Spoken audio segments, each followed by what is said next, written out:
Muhammadin wa ala alihi. Mabak. Alhamdulillah jamaah kajian subuh Masjid Manarul Ilmi yang berada di sekitar kampus ITS dan juga jamaah Jumiyah, kemudian para santri Tren Sains Tebu Ireng pada Selasa 12 Oktober kita kembali ngaji ayat-ayat semesta, dan pada pagi hari ini kita akan mengkaji ayat-ayat yang memberikan fenomena hari tanpa bayangan.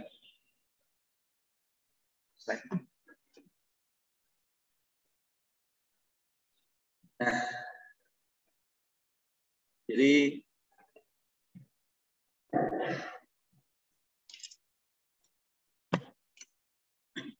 ya, hari tanpa bayangan.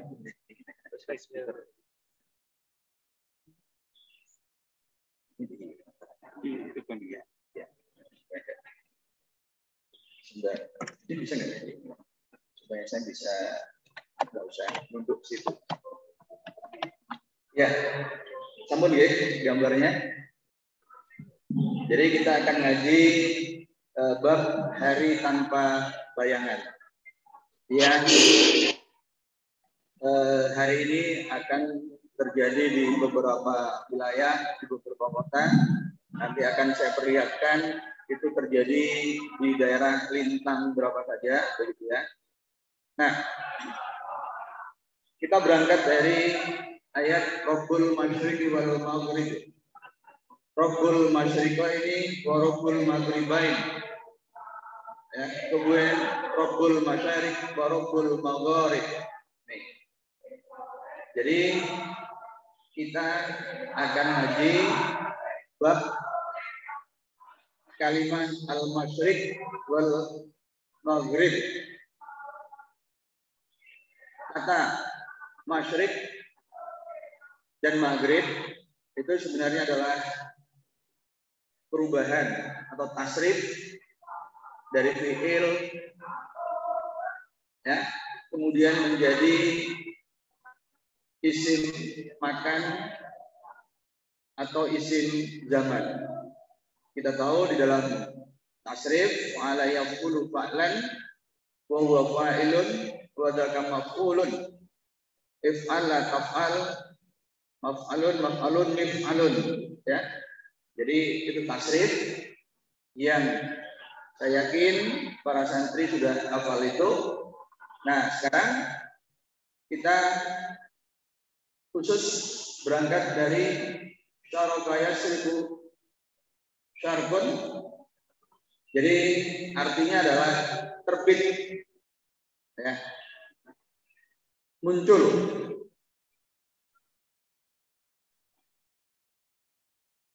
Jadi syarqan itu adalah apa? Jadi ini masdarnya begitu ya. Jadi kalau terjemahan bebasnya itu adalah terbitan gitu ya. Tapi kalau terbitan nanti terkait dengan terbitan buku gitu. Tapi ini kemunculan gitu, terkait dengan kemunculan. Nah, ini kemudian masyriq ya. Jadi tasrif itu tadi ini bisa menjadi sebagai isim makan. Berarti kalau kata masyriq ini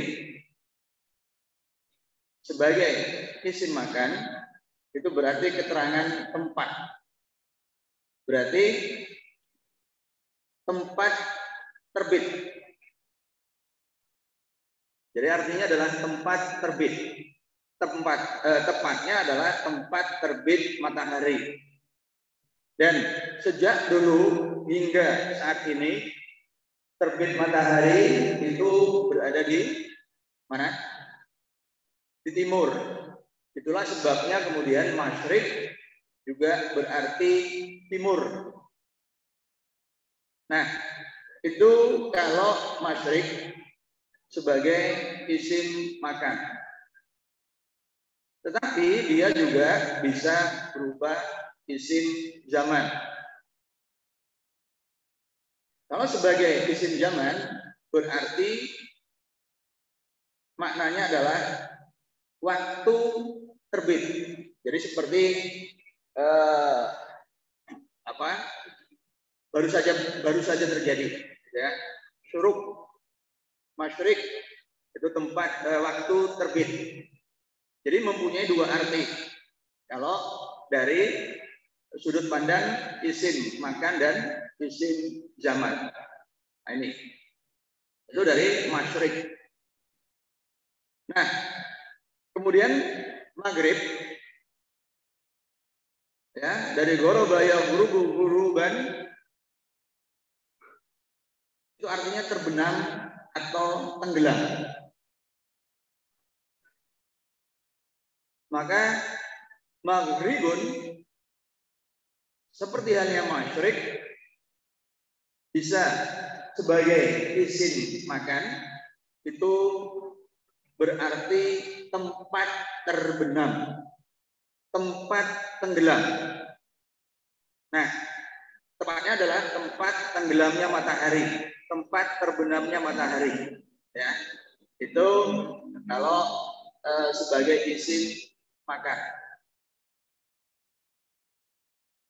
Dan kita tahu tempat terbenamnya matahari selalu di barat, ya. Jadi maghrib itu berarti barat kalau ini kita artikan sebagai isim makan. Makanya maghribi itu adalah negeri barat, ya. Di daerah mana itu? Maroko, ya. Nah, itu maghrib sebagai isim makan. Tapi juga bisa sebagai isim zaman. Itu berarti waktu matahari terbenam, ya. Nah, waktu matahari terbenam itulah yang disebut maghrib. Jadi ketika kita sholat maghrib, ketika kita azan maghrib, ya, secara astronomis itu berarti menandai waktu terbenamnya matahari. Ya, jadi persisnya itu kalau nggak ditambah faktor ihtiyat 2 menit, karena Kementerian Agama itu menambah 2 menit. Jadi waktu terbenam. Gitu. Ya. Tapi secara definisi maghrib itu adalah saat ketika matahari terbenam.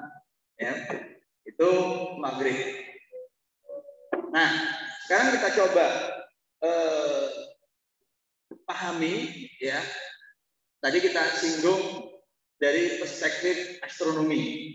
Nah, jadi ini adalah dua fenomena yang baru saja kita saksikan, itu masyriknya, ya.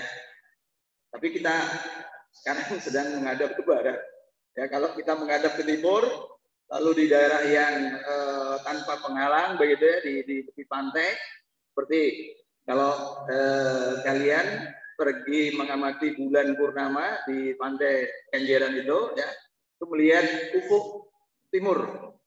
Nah, di situ kemudian kita akan melihat matahari muncul di ufuk, di horizon, ya, di kaki langit. Nah, itu.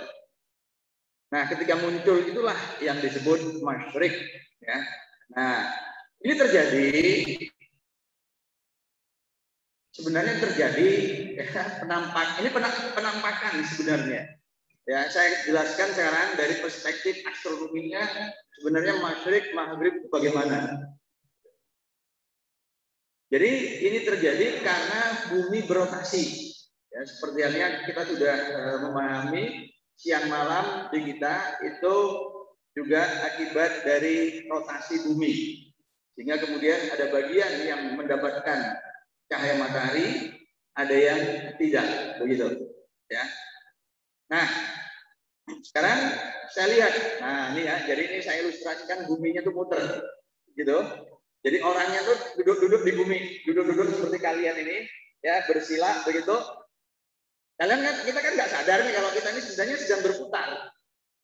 Ya, jadi kita ini sebenarnya sedang berputar.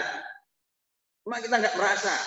Seperti kalau orang naik pesawat, ya kemudian kaca jendelanya juga ditutup, bahkan tidak ditutup pun, itu merasa diam.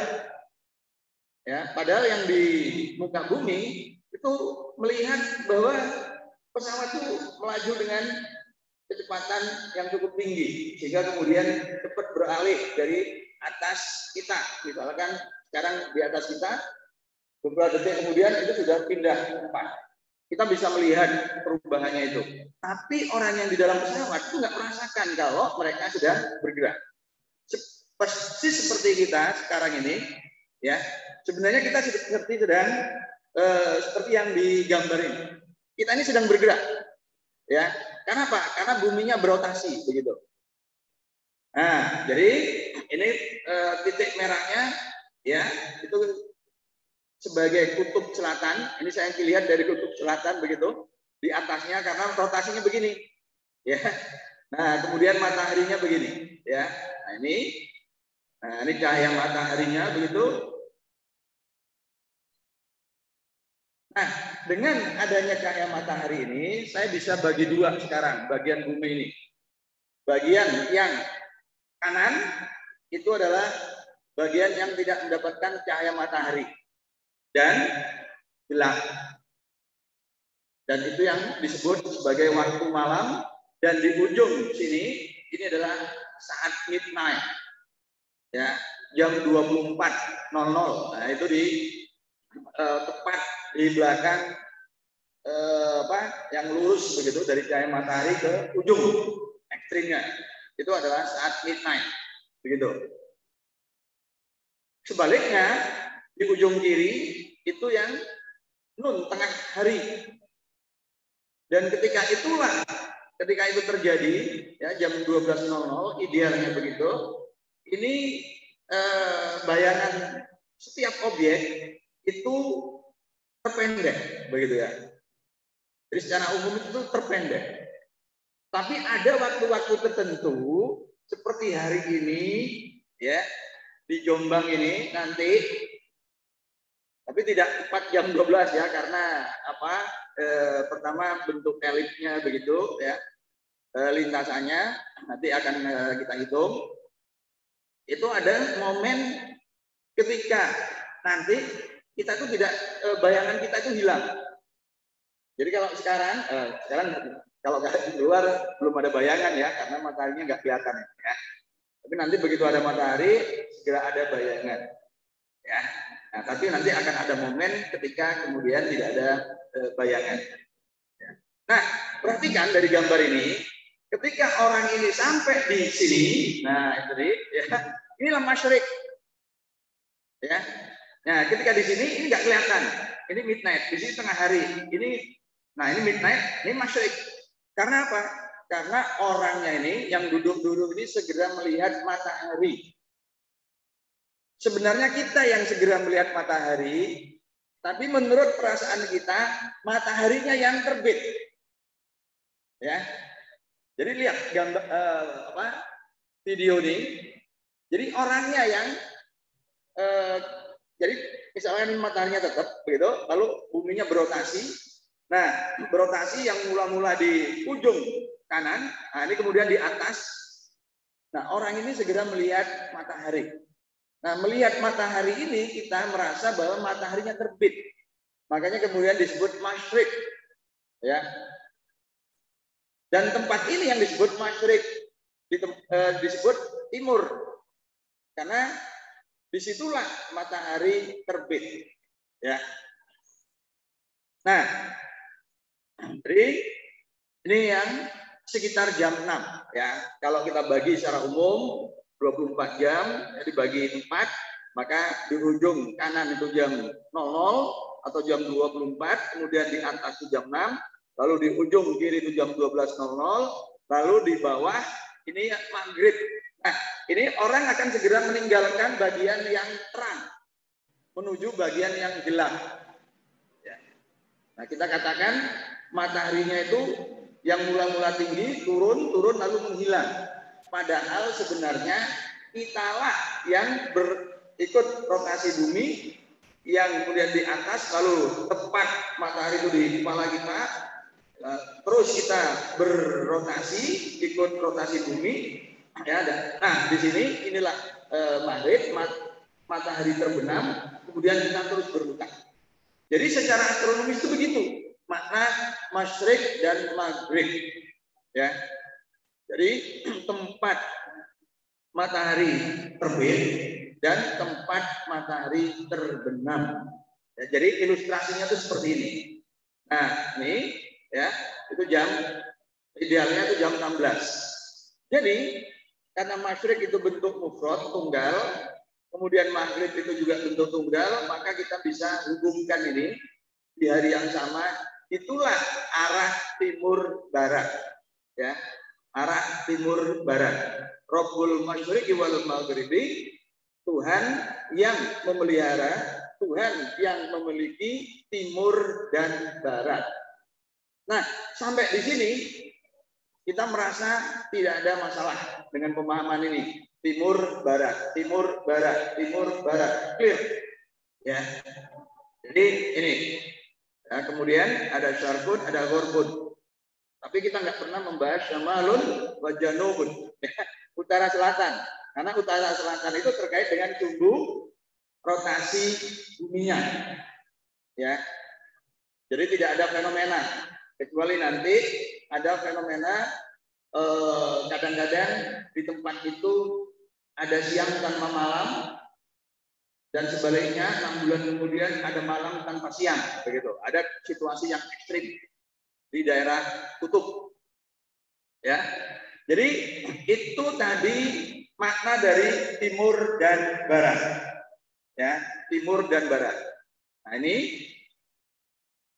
Nah, selanjutnya kita lihat kata timur dan barat ini ya di dalam Al-Qur'an muncul di beberapa ayat ya. Kata al-masyriq wal maghribu itu di dalam surah Al-Baqarah ya, ayat 115, 142, 177, 258. Kemudian syarqiyah wa gharbiyah itu di surah An-Nur ya. Kemudian syarqiyun, kemudian al-masyriqaini, al-maghribaini. Ya. Nah, ini. Nah, kemudian jadi itu yang di ayat yang kata al-masyriqaini wal maghribaini muncul ya.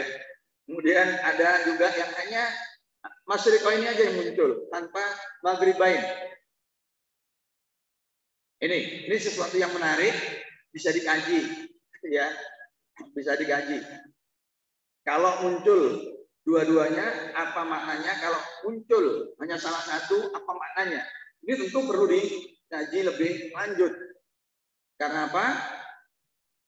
Allah menciptakan segala sesuatu ya, termasuk pilihan redaksional ayat-ayat di dalam Al-Qur'an itu tidaklah laibin ya, tidak batilan illa bil haq, kecuali dengan hak.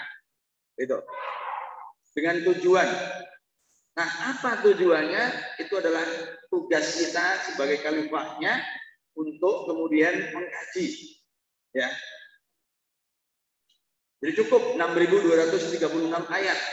Selebihnya dengan ayat-ayat itu kita dianjurkan, diperintahkan untuk iqra. Membaca. Baik membaca teksnya ini, kemudian membaca alam ini, lalu dipertemukan apa kira-kira makna ayat-ayat yang tertulis di dalam kitabullah ini. Ya. Jadi itu yang harus kita lakukan. Kemudian ada juga al-masyariq, al-magharib. Ini adalah bentuk jamak taksir dari al-masyriqu dan al-maghribu. Jamak taksir itu jamak taksir itu pecah. Jadi irregular.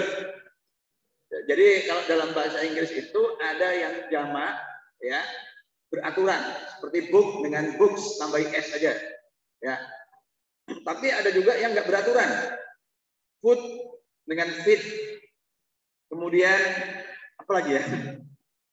Apalagi nih contoh yang terkenal aja ya.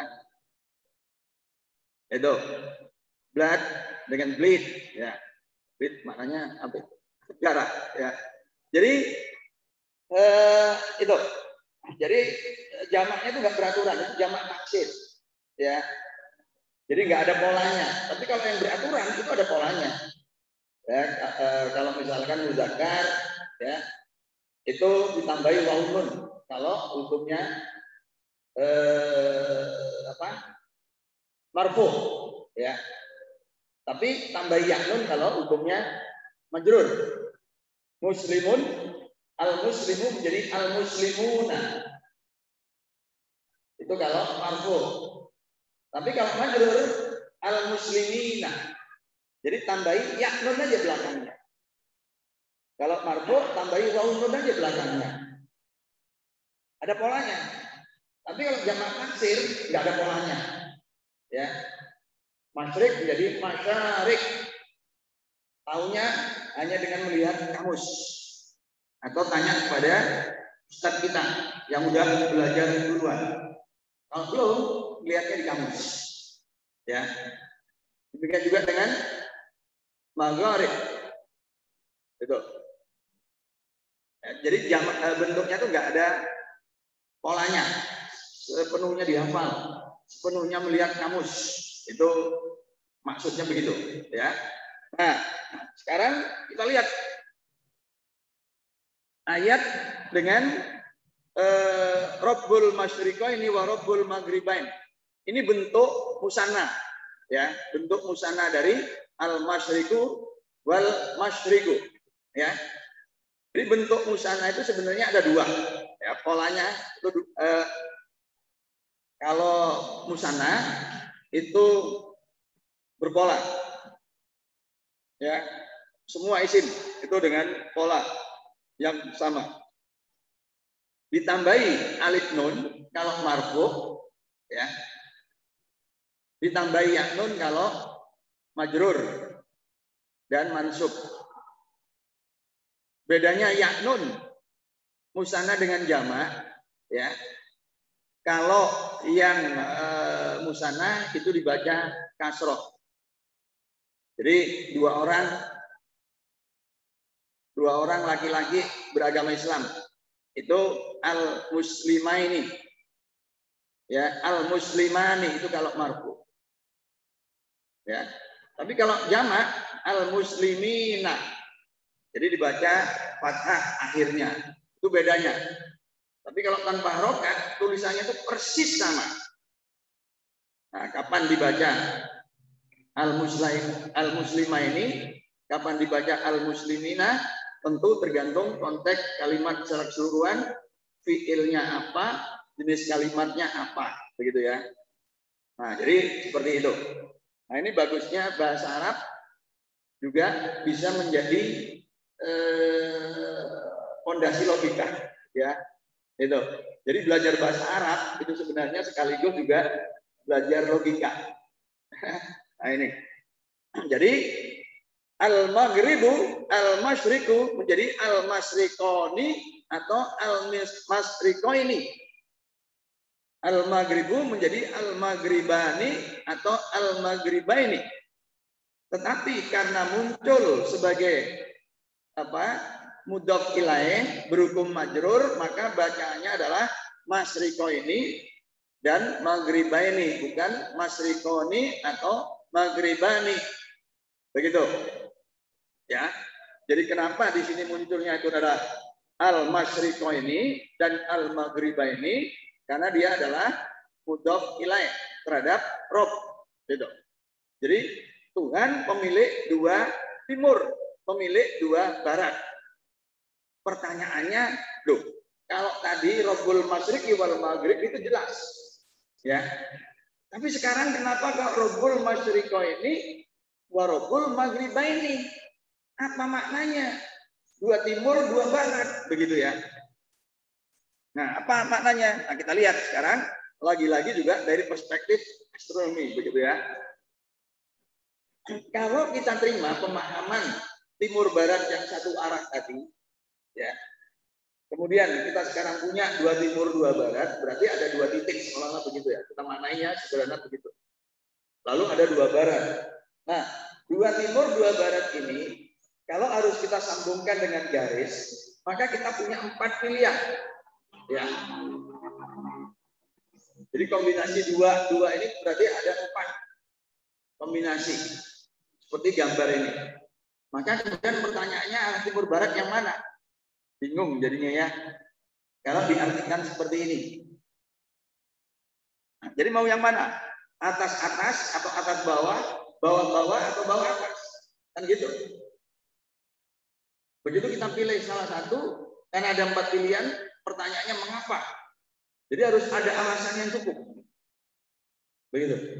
Jadi setiap kali ada opsi, kemudian kita pilih satu, maka kita harus punya alasan yang cukup. Mengapa kita pilih itu? Tidak kita pilih yang lain. Nah, itu ya. Oke. Kita belum bisa memilih. Maka kemudian kita begini, ya. Jadi E itu east, kemudian W-nya west, barat. Ya. Ini kalau kita berdiri begitu ya, kita berdiri, kita lihat sekarang. Oh, sana timur. Oh, sana barat. Seperti tadi. Ya, akibat apa? Timur itu adalah tempat matahari terbit. Menurut kita mataharinya terbit, padahal kita yang kemudian segera melihat matahari. Sebaliknya, maghrib, kata kita mataharinya terbenam. Tempat terbenam itu yang kemudian kita katakan sebagai barat, maghrib, atau waktu terbenam. Nah, misalkan sekarang ya kita lihat ini, jadi ekuatornya itu sekarang kita gambar melingkar seperti ini. Nah, ini lagi-lagi kita lihat dari kutub utara, ya atasnya kutub utara. Di sini ada 2 orang kembar. Sebut saja namanya, ini orang Indonesia ya, Adi. Ada yang namanya Adi? Ya. Jadi yang pakai seragam biru itu Adi, yang seragam merah itu Aji. Masing-masing pegang 2 bendera. Adi yang warna biru pegang bendera warna biru. Ya. Aji juga pegang 2 bendera warnanya merah. Ya. Begitu. Adi dan Aji sepakat. Janjian. Jadi kita sekarang bergerak ke arah yang berbeda. Kamu bergerak ke timur, saya bergerak ke barat. Ya. Setelah menempuh sekian kilometer, kamu tancapkan benderamu itu di tempat itu. Saya juga, saya akan tancapkan bendera saya di daerah barat sana. Kemudian lanjutkan perjalanan itu, ya. Lanjutkan perjalanan, saya juga melanjutkan perjalanan. Lalu setelah jalan itu, saya tancapkan benderanya lagi. Kamu juga begitu, ya. Nah, seperti itu. Setelah itu mulai dua-duanya berjalan ya. Nah, sekali lagi Adi bergerak ke timur. Nah, sini. Lalu ditancapkan bendera birunya itu, menandai bahwa titik ini adalah timur. Sebaliknya, Adi bergerak ke barat. Setelah sampai pada jarak yang disepakati tadi, Aji menancapkan bendera merahnya ini. Karena dia bergerak ke barat, ini kemudian ditandai sebagai titik barat. Dan sesuai dengan kesepakatan tadi, Adi melanjutkan perjalanan. Nah, ke sini. Ya. Sampailah di tempat bendera yang merah tadi. Ya. Tapi Adi itu kan bergerak ke timur, makanya ini kemudian tandai dengan bendera timur tadi. Jadi dia terus bergerak ke timur. Sebaliknya Adi terus bergerak ke barat. Ya, bergerak ke barat sampai di sini. Sampai di bendera biru, dia tancapkan bendera merah. Ini yang menandai barat. Ternyata satu titik itu ya bisa disebut timur dan barat sekaligus, atau barat dan timur sekaligus. Tergantung orang tadi itu bergerak kemana. Jadi inilah al-masyriqa ini, dua timur dan dua barat. Itu terjadi karena buminya bulat. Ya, Adi dan Aji yang bergerak terpisah bertolak belakang arahnya ternyata bisa sampai pada tempat yang sama, yang oleh Adi disebut adalah daerah timur. Dia bergerak terus ke timur karena itu adalah timur menurut Adi. Sebaliknya menurut Aji ya, yang bergerak ke barat, tempat itu adalah barat, dia terus bergerak ke barat. Yang tadi kata Adi itu timur, kata Aji itu adalah barat. Tidak ada yang salah dalam konsep bumi bulat itu. Ya. Jadi inilah makna al-masyriqaini wal maghribain.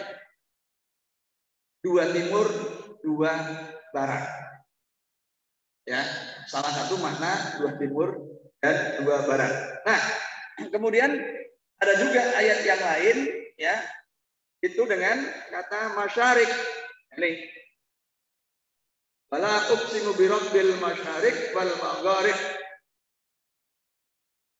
Ya, jamak taksirnya.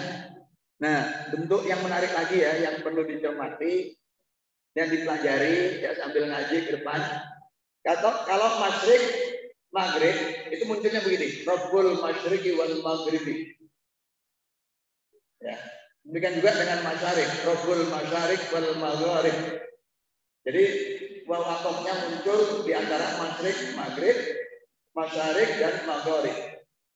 Tapi kalau musana Rabbul masyriqo ini wa Rabbul maghribain. Jadi Rabbulnya nempel di masing-masing isim masyriqo ini dan maghribain.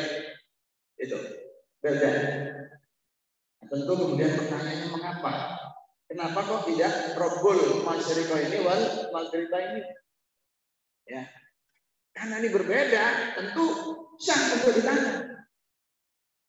Apa pesan yang mau disampaikan dengan pilihan redaksi seperti ini? Jangan lewat. Kalau lewat nanti kita nggak dapat pelajaran apa-apa gitu ya. Itu.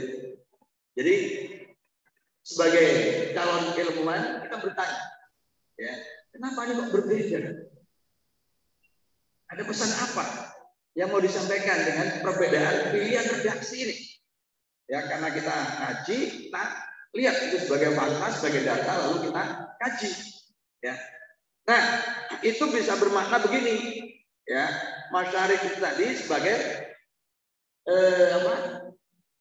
waktu, banyak waktu terbit. Ya. Nah ini, nah contohnya begini. Terbit ini kan di ujung bawah. Ya, di ujung bawah. Dia berrotasi. Jadi misalkan sekarang terbit Jombang. Jombang siang hari begitu, ya. Baru kemudian Jakarta terbit. Terbit siang hari, baru kemudian sebelah baratnya New Delhi terbit. New Delhi siang, baru kemudian Jeddah terbit. Jeddah siang, baru kemudian Istanbul terbit. Begitu seterusnya. Jadi waktu terbitnya banyak. Itu salah satu maknanya. Masyarik itu banyak waktu terbit. Ya. Tetapi kalau ini sebagai isim makan, berarti banyak tempat terbit. Masyarik itu banyak tempat terbit. Nah, ternyata memang ya kita bisa mengamati kalau mau cermat begitu. Posisi matahari itu memang bergeser tempat terbitnya. jaga juga garis edarnya. 23,5 lintang selatan itu nanti saat Desember 21, kemudian ke utara. Ke utara, Maret 21 itu di ekuator. Ke utara tiap hari bergeser. 21 Juni itu di 23,5 lintang utara. Kemudian ke selatan lagi ya. 21 September itu kembali di ekuator. Sekarang bulan Oktober. Matahari itu sedang bergeser ke selatan. Nah, Jombang itu berada di selatan. Sehingga kemudian ada saat ketika lintasan edar matahari yang disebut deklinasi itu sama dengan lintang kota Jombang hari ini. Ya. Nah, jadi hari ini deklinasi itu sama dengan lintang Jombang. Ya. Saya lihat di grafik itu juga hampir sama dengan lintang Sragen. Saya sebut Sragen dan Jombang karena di sini ada dua tren saya. Itu. Kalau kemarin itu di Surabaya. Ya, kemarin. Sekarang di Sragen. Jadi ini banyak tempat terbit. Kalau kita ingin mengamati, gampangnya itu adalah lihat bayangan kita. Bayangan kita tuh geser, kadang-kadang di utara tubuh kita, kadang-kadang di selatan, kadang-kadang ya panjang begitu, membentuk sudut yang berubah, itu menandakan bahwa mataharinya terus bergeser. Itu makna yang lain, ya. Nah, itu terkait dengan apa? Lintasan edar, lintasan semu, edaran matahari, ya, mengitari bumi, mengalami pergeseran setiap hari. Nah, itu ya dari 23,5 lintang utara ke 23,5 lintang selatan, begitu ya.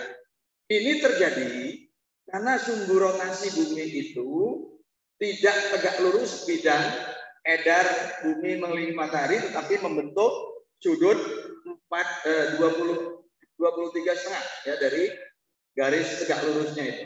Sehingga kalau sumbu rotasinya ini kita buat tegak, maka kemudian ini jadi miring. Nah ini. Jadi kalau ini sumbu rotasinya dibuat vertikal, maka bidang edar bumi mengelilingi matahari itu miring. Nah kita lihat dari gambar ini, pada bulan Desember, pada bulan Desember itu buminya di atas, mataharinya di bawah. Ya, di gambar itu di bawah. Dan di bawah itu artinya mataharinya di lintang selatan. Jadi pada tanggal 21 Desember itu di lintang selatan, ya. Berarti mataharinya di selatan, berarti di selatan mengalami musim panas. Australia itu musim panas. Karena Australia itu penduduknya mayoritas beragama Nasrani, jadi perayaan Natal di Australia itu terjadi pada musim panas. Ya. Sebaliknya, kalian lihat sebaliknya di daerah utara, ya itu jauh dari matahari, itu berarti musim dingin. Jadi daerah-daerah seperti Kanada, Rusia pada bulan Desember itu musim dingin. Karena itu orang Nasrani di sana menjalani ibadah Natal itu pada musim dingin. Ya. Nah, film Home Alone itu latar belakangnya kan salju. Lalu momen Natal. Jadi itu berarti film Home Alone itu dibuat di daerah kawasan utara. Nah, kalau orang Australia melihat pas merayakan Natal juga, kok di tempat saya nggak ada saljunya, ya? Iya, karena memang musim panas di sana, begitu. Ya, di Australia. Nah, kemudian lihat pada bulan Juni. Nah, pada bulan Juni buminya di bawah, mataharinya di atas, ya, relatif di atas bumi. Artinya mataharinya berada di lintang utara, ya, di lintang utara. Nah, ini mengalami pergeseran. Jadi pergeseran seperti ini, ya. Kalian lihat ini pergeseran. Dan ini juga berimplikasi. Jadi kalau di sini berarti di manapun di muka bumi siang malamnya itu sama 12 jam ya. Ketika 23 Maret, 21 Maret. Jadi garis tengahnya itu pembagi siang malam. Jadi siang dan malamnya itu sama. Tapi kalau bulan ini matahari yang naik ke sini, maka yang mengalami siang malam ini bergeser sesuai dengan garis miring ini. Jadi di utara malamnya lebih panjang daripada siangnya lebih panjang daripada malamnya. Sebaliknya di selatan malamnya lebih panjang daripada siangnya. Lalu bulan Mei posisi matahari di sini pembatas siang malamnya begini. Jadi makin panjang lagi siangnya di daerah utara, malamnya lebih pendek dan sebaliknya di daerah selatan. Nah, ini pada bulan Juni, cahaya mataharinya begini, pembatas siang malamnya makin miring, berarti di daerah utara malamnya itu makin pendek. Bahkan ada di tempat-tempat tertentu itu tanpa malam, siang terus, ya. Nah ini puncaknya 23 Juni begitu. Nah ini ya. Jadi matahari mengalami pergeseran. Sekarang bulan Oktober bergeser ke selatan. Ya ini gambarnya yang bergeser ke utara. Jadi sebaliknya. Nah ini ilustrasinya ya pada Desember. Karena apa? Karena selatannya itu di bawah itu selatan ada bagian bumi yang selalu mendapatkan cahaya. Nah di situ yang mengalami malam terus-menerus 24 jam. 24 kali 4 hari, 24 kali seminggu, 24 kali 9 hari. Jadi 9 hari siang terus tanpa malam. Itu pada Desember dan Desember antara 23 Desember sebelum dan sesudahnya. Ya. Sebaliknya pada bulan Juni justru di daerah utara lah yang mengalami siang dan malam. Ya, seperti itu. Nah, jadi ini ilustrasi ketika di kutub utara itu mengalami siang terus-menerus selama beberapa hari. Ya, bahkan tengah malam jam 24 itu juga malam hari. Itulah sebabnya kemudian ada judul buku tahajud di siang hari, itu maksudnya begitu ya. Nah, itu. Nah, jadi itu sekali lagi maghrib itu banyak tempat terbit. Maghrib banyak tempat terbenam ya. Nah, itu. Nah, sekarang kita lihat posisi Surabaya ini, ya. Nah, jadi bujur timurnya ini 112 derajat 46 menit 7,842 detik bujur timur. Kemudian 7 derajat 15 menit 1,602 lintang selatan itu Surabaya, di Jombang, ya. Di sebelah selatan Surabaya, tapi lebih ke barat. Jadi zuhurnya lebih kemudian daripada Surabaya. 7 derajat 32 menit. Ya, itu Jombang. Kemudian Sragen. Nah, ini ya, hampir sama bujurnya. Ya, lintangnya ya hampir sama, 26. Jadi lebih ke utara 6 menit. Ya. 1 derajat itu 60 menit. Satuan sudut. Dan satuan sudut gitu. Jadi pada hari ini Jombang dan Sragen itu akan mengalami waktu tanpa bayangan, ya. Gitu. Yaitu ketika matahari nanti tepat di atas kepala kita. Kapan itu terjadi? Ya, kita. Nah ini lihat ini deklinasi matahari. Nah data ini Surabaya ini kemarin, ya. Nah ini data kemarin. Nah ini ya tanggal 11 kemarin itu untuk Surabaya. Tapi kalau sekarang mau dilihat itu juga masih bisa ya. Teman-teman yang di Surabaya saya anjurkan hari ini tetap melihat. Ya, nanti pas zuhur ya itu akan tidak mempunyai bayangan. Nah kemudian yang kedua berikutnya Jombang dan Sragen. Deklinasi ini Ya. Nah, ini waktu jam 5 GMT, itu jam 12.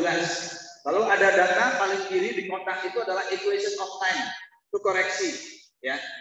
Ini tanggal 12 ini data kita. Nah, kapan kita mendapatkan situasi tanpa bayangan, itu tepatnya adalah waktu duhur.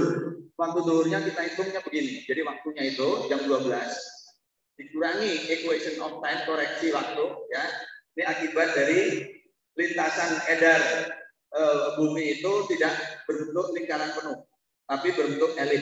Jadi kadang-kadang sebelum jam 12 itu sudah melampaui titik zenitnya. Kadang-kadang belum, makanya kemudian ada koreksi yang namanya equation of time.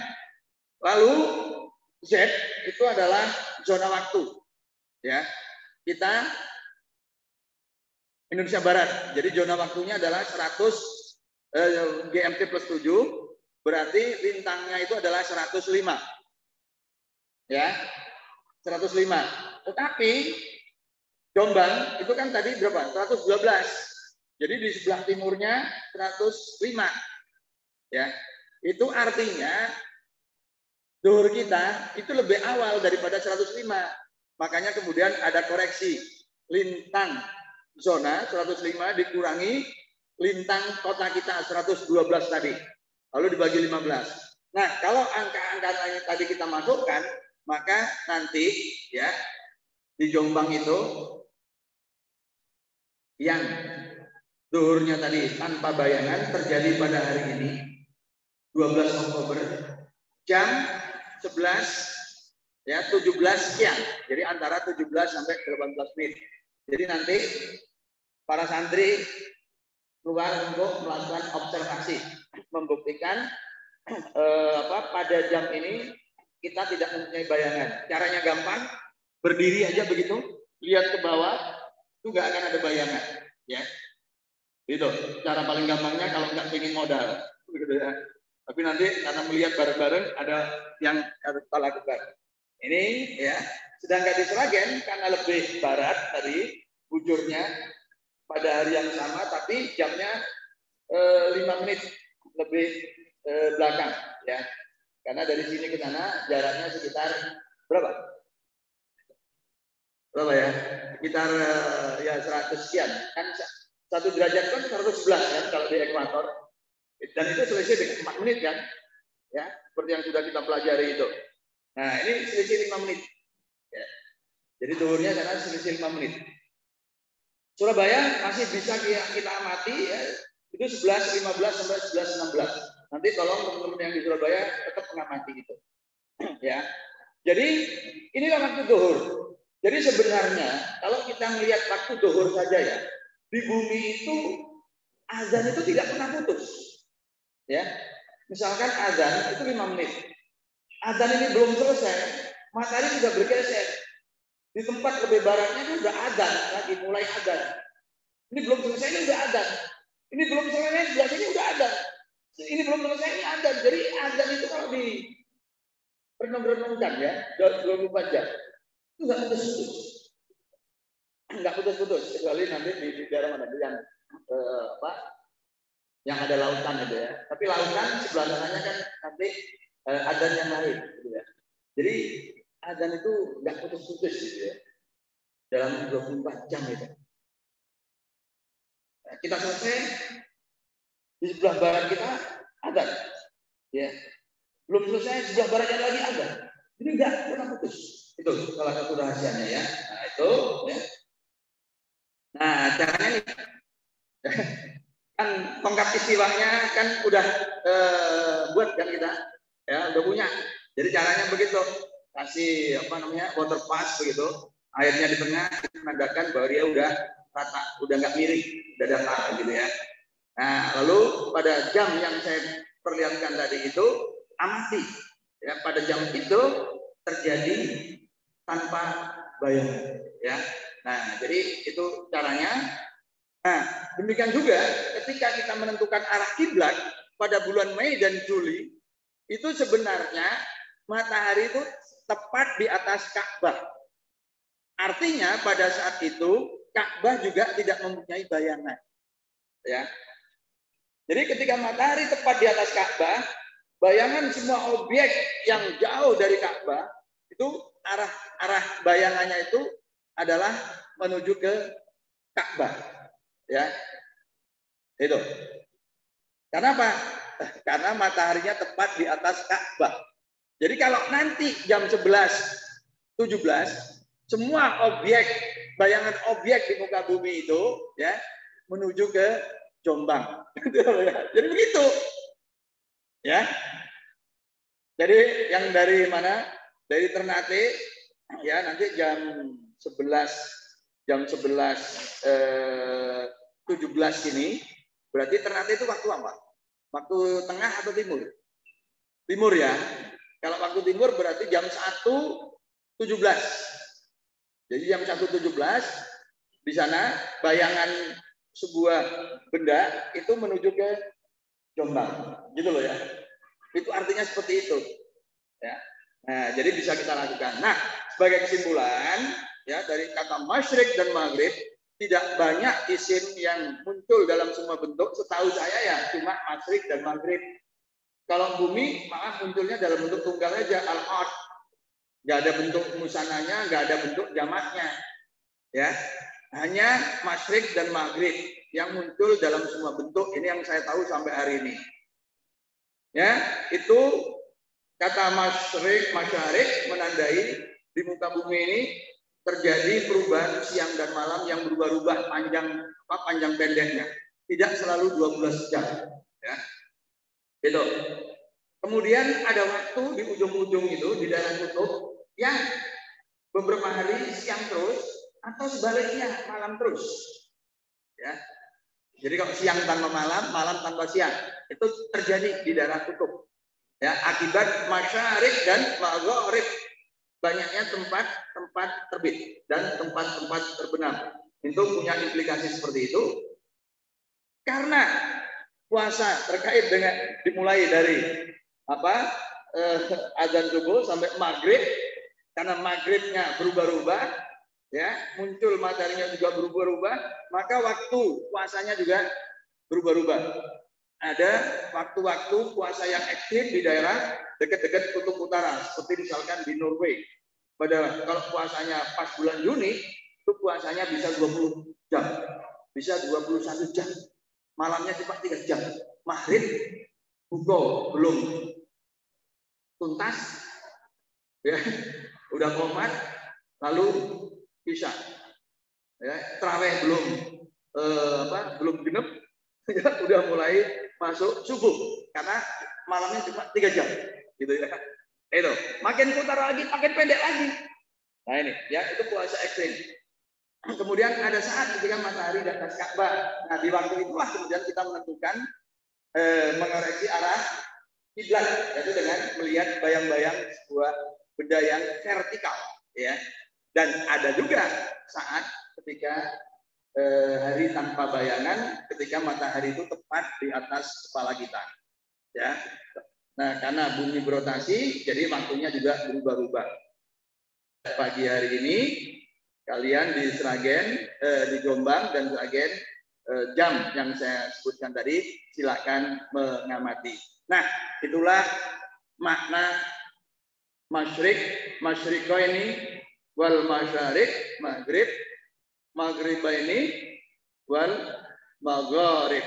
Ya, bisa mempunyai implikasi seperti siang malam panjangnya yang berubah, kemudian tanpa siang, tanpa malam di daerah kutub, lalu puasa yang ekstrim, ada yang 20 jam, sebaliknya ada yang hanya 3 jam.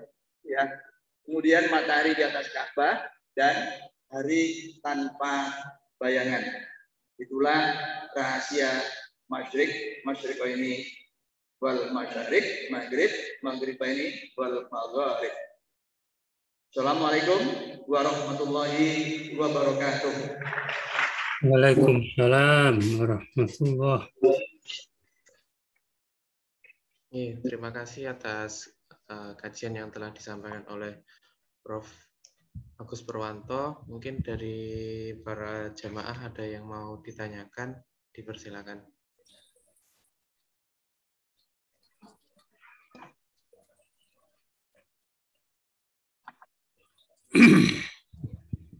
Kalau nggak ada yang tanya, saya bisa tanya. Iya. Monggo Pak Roni tonggo dewi kita takon wae. Masih ada yang tanya ya boleh tanya Pak Roni. Gak usah ngenteni gak ono sing takon. Assalamualaikum warahmatullahi wabarakatuh. Waalaikumsalam. Pak Roni. Prof Agus, matur suwun ini menarik sekali nih apa paparan materinya, alhamdulillah. Salam untuk santri di Tebu Ireng ya niki ya. Bisa didengar langsung. Waalaikumsalam. Ya. Prof Agus ini loh, ini kan membuktikan bahwa bumi itu bulat gitu loh, ya. Itu sudah terbukti ini dan ini terbantahkan mazhab yang flat earth itu ya. Saya itu nggak bisa mengerti itu. Kenapa kok ada mazhab flat earth itu ya? Ini mohon penjelasan ya, Pak Agus. Kok ada mazhab flat earth itu gimana logikanya mereka gitu dengan bukti-bukti yang seperti itu. Matur suwun, Prof Agus, ngenten Pak. Matur nuwun, Pak Roni. Jadi Pak Roni ini sebenarnya tetangga sebelah persis ya, dindingnya itu satu dinding ya. Tapi nanyanya di forum ini. Oke, begini Pak Roni. Jadi kalau dari sejarah ya, dari sejarah pemikiran pemikir setelah Thales dari Yunani yaitu adalah Anaximandros ya.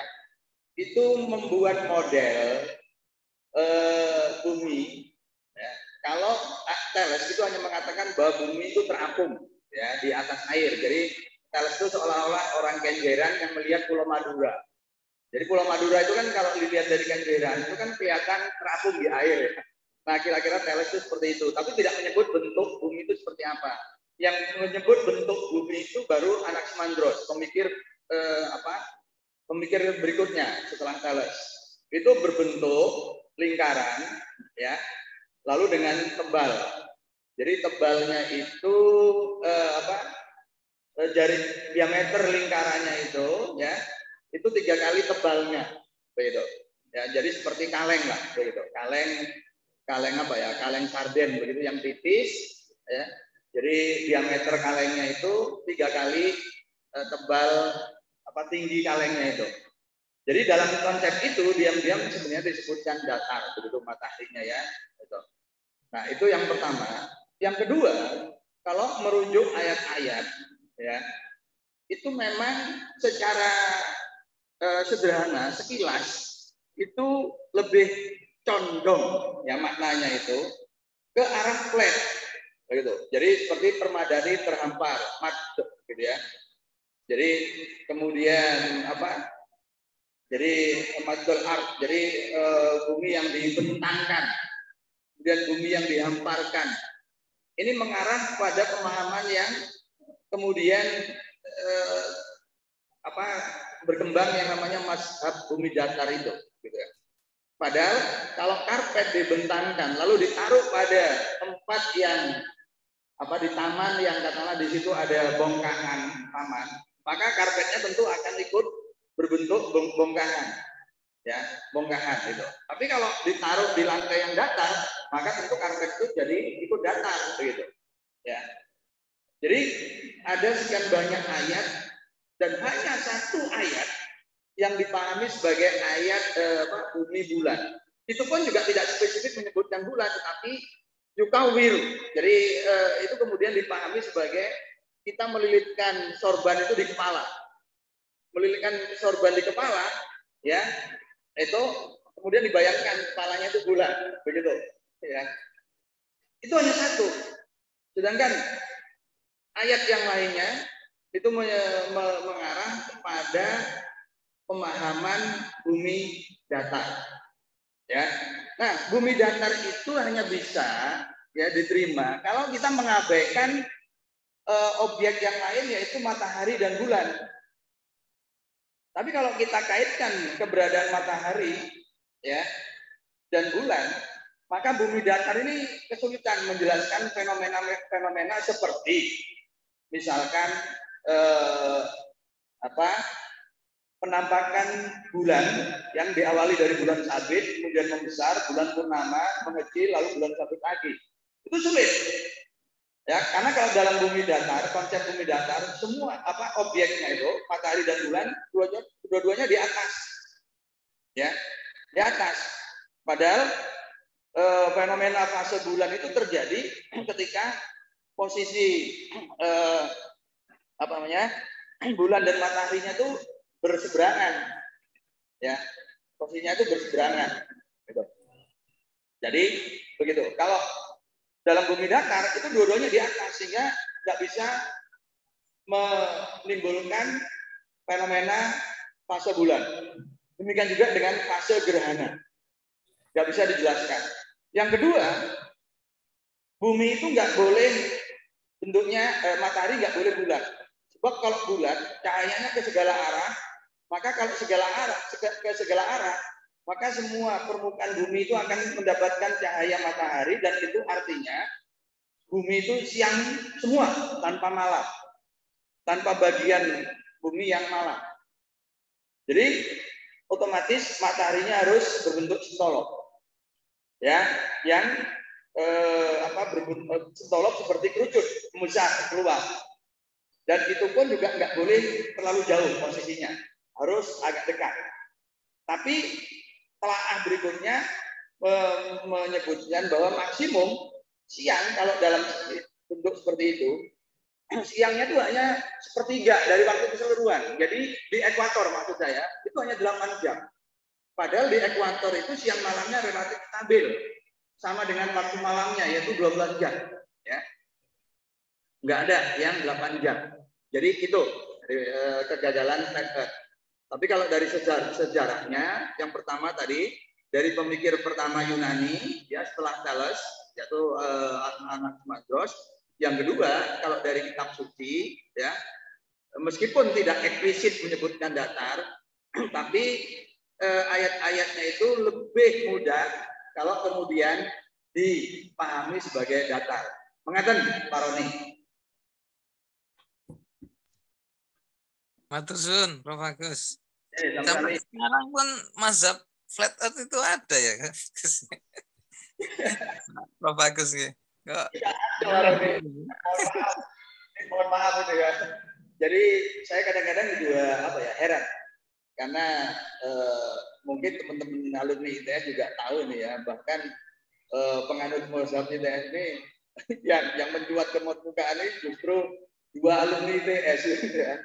2 dokter alumni ITS ini Pak Roni. Jadi kalau Pak Roni lihat di YouTube begitu atau di Facebook gitu, nah salah satunya, salah 2-nya itu justru alumni ITS gitu ya. Makanya kemudian saya katakan, loh beliau ini kalau mazhabnya bumi datar kesulitan nanti kalau ngajar fisika dasar. Karena dalam fisika dasar itu ada ketika balok bergerak di permukaan miring, itu kan ada gaya normal, ya, gaya normal, kemudian ada gaya ke bawah, gaya gravitasi. Flat earth itu, Pak Roni, menolak gaya gravitasi, ya. Jadi bukan sekedar flat earth gitu bentuknya flat, tapi juga sekaligus menolak gaya gravitasi. Nah, kalau menolak gaya gravitasi nanti gimana menjelaskan gaya gesek, gitu kan? Ya, nah ini jadi teman-teman mengatur flat earth ini kalau ngajar fisika ini ya takiyah begitu ya. Prinsipnya orang Syiah itu nggak ngaku Syiah begitu ya. Jadi begitu. Begitu Pak Roni. Jadi ya, matur suwun, Prof. Agus. Izin tanya, Prof. Gimana? Izin tanya, Prof. Agus, saya. Saya itu matur nuwun. Assalamualaikum warahmatullahi wabarakatuh. Saya itu pernah, mohon maaf ini agak sensitif. Saya pernah ngobrol dengan teman yang agamanya Kristen Advent ya. Dia bilang bahwa mereka itu tidak merayakan Natal karena mereka menyatakan di kitab sucinya, makanya kitab sucinya dalam kutip ya, bahwa di sana tidak ada menyatakan bahwa ketika Nabi Isa lahir, mereka bilang Yesus lahir, itu pada saat para penggembala mengembalakan kambingnya di mana di lahan gitu ya.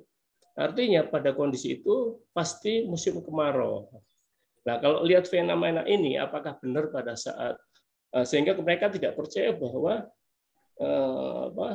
Yesus itu lahirnya bulan Desember karena musim dingin. Nah gitu. Nah, kalau menurut fenomena matahari dan sebagainya tadi, apa benar seperti itu, Kak? Bahwa pada saat Yesus lahir itu memang pada musim kemarau. Nah itu jadi semua teman-teman Advent tidak merayakan Natal sama sekali, ya. 25 Desember itu mereka tidak percaya itu adalah kelahiran Yesus. Matur nuwun, nyuwun sewu. Enggak ada dia. Ini dilihat dari mataharinya saja, nyuwun sewu. Oh, iya. Iya. Jadi ya ini perlu kajian lebih ini ya. Jadi memang sudah banyak kajian. Jadi tentang 25 Desember sebagai kelahiran Yesus ya. Jadi banyak ya, yang membahas gitu. Tapi saya lupa. Jadi saya nggak bisa menjawab lebih lanjut ya. Tapi memang tentang kelahiran Yesus sendiri diperdebatkan gitu. Jadi diperdebatkan naskah-naskahnya memang tidak tersimpan dengan baik, dengan akurat seperti hanya naskah-naskah yang ada di kitab gitu ya, dengan ribuan hadis gitu. Jadi seperti itu ya. Lalu sampai sekarang kajian itu kan ada sanad ya, nyambung. Jadi santri ini berguru kepada guru siapa itu pernah berguru kepada guru siapa, nah guru ini ke siapa, terus kemudian sampainya ke para sahabat, lalu sampainya ke Rasulullah. Ini salah satu kelebihan Islam itu terjaga seperti itu ya. Nah jadi nun sewu ya kalau itu tadi. Tapi yang menarik tadi saya sebenarnya oke lah, memang Natal itu terkait dengan menurut saudara kita Nasrani itu dikaitkan dengan kelahiran Yesus ya. Apakah kita percaya atau tidak itu lain masalah. Tapi singkat cerita ini diperingati dalam bentuk Natal ya, perayaan Natal. Nah karena Natal ini kalender Masehi, kalender Syamsiah, kalender yang bertumpu pada pergerakan semu matahari, maka itu terkait dengan musim. Karena itu pada peringatan Natal di Australia itu selalu musim panas, ya. Sementara yang membuat film-film Home Alone itu saudara kita yang berada di daerah utara dengan latar belakang salju, dengan latar belakang pohon cemara, ya, lalu lilin-lilin dan apalah gitu ya. Nah itu, jadi kalau film itu ditonton oleh saudara kita Nasrani yang lain di Australia, di sana Natalnya kan musim panas, jadi nggak terwakili begitu loh ya, nggak terwakili begitu. Ya. Beda kalau Idul Kurban itu terjadi pada 10 Dzulhijjah. Dzulhijjah itu kalender Komariah, seperti halnya Idul Fitri. Nah itu selalu mengalami pergeseran sekitar 11-12 hari kan, setiap tahunnya. Maka dalam waktu 30 tahun Idul Fitri itu atau perayaan Islam yang lain yang bertumpu pada kalender Komariah itu selalu berulang setelah sekitar 32 tahun. Ya. Nah, jadi seperti itu. Jadi orang yang mengalami puasa panjang di daerah Norway itu akan mengalami peristiwa yang mirip dengan apa dialami katakanlah tahun ini itu 32 tahun yang akan datang. Jadi tahun berapa ini? 2053 gitu ya. Itu mengalami panjang puasa yang mirip-mirip gitu ya. Itu. Tapi tiap tahunnya kemudian bergeser, berubah. Ya tidak selalu pada bulan misalkan Oktober gitu. Tapi berubah ya dari Oktober nanti September, Agustus, Juli begitu seterusnya. Begitu Bapak, ya. Perihal. Iya, betul, Pak. Pertanyaan di sini tadi masalah musimnya dan waktunya. Oke. Iya, betul. Nggih. Niki tasih kalih pertanyaan mungkin satu pertanyaan terakhir nggih. Monggo Bapak Zaini Ahmad. Oke, Assalamualaikum warahmatullahi wabarakatuh. Izin tanya, Prof. Agus.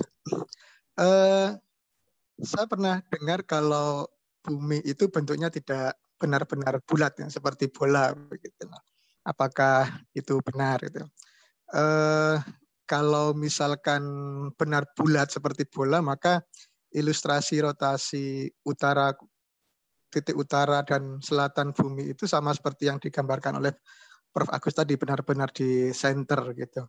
Nah, tetapi kalau misalkan bentuk bumi itu tidak benar-benar bulat, ada kemungkinan berarti kan center dari rotasinya itu tidak benar-benar di tengah bumi.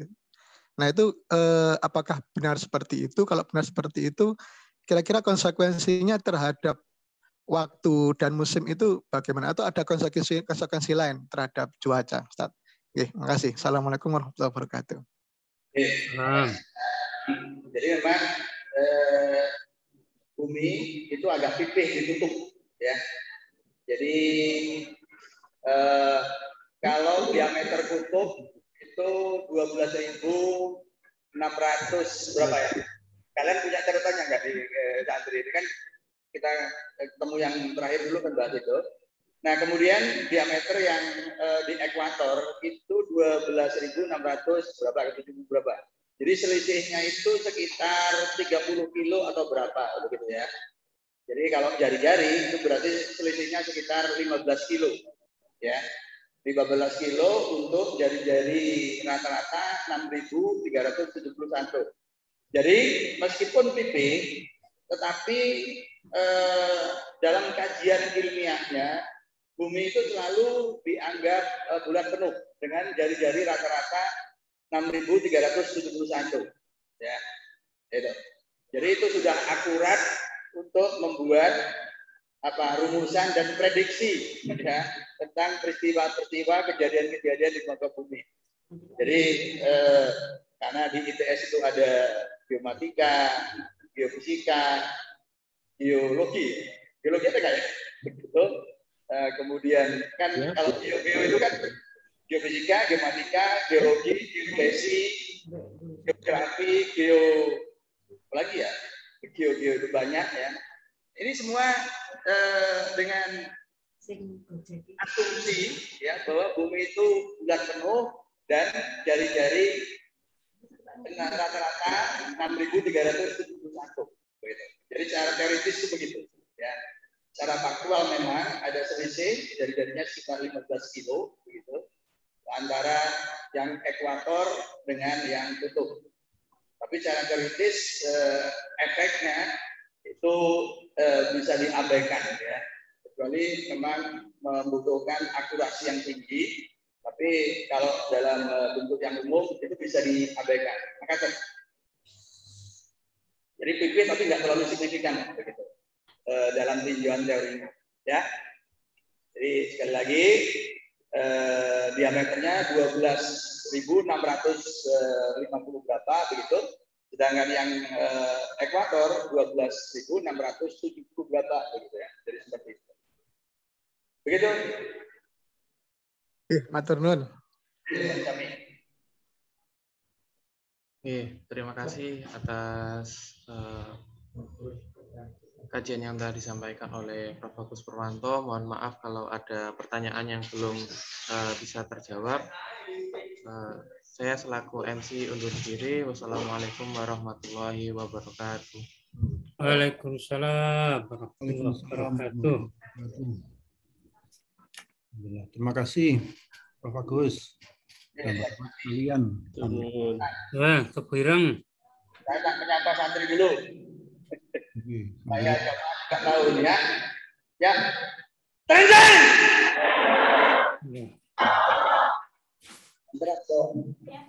Semangat. Semangat ya. Sekali lagi. Terjun. Kameranya diarahkan ke santrinya, Prof. Agus. Ya. Ulang. Ketok santri ini. Nah, Oke. Kau lah ya. Ya, ayo. Jadi ya.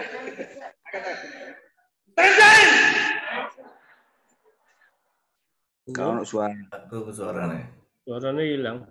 sukses untuk para santri. Alhamdulillah. Amin. Terusun. Nah, selamat belajar. Amin. Assalamualaikum.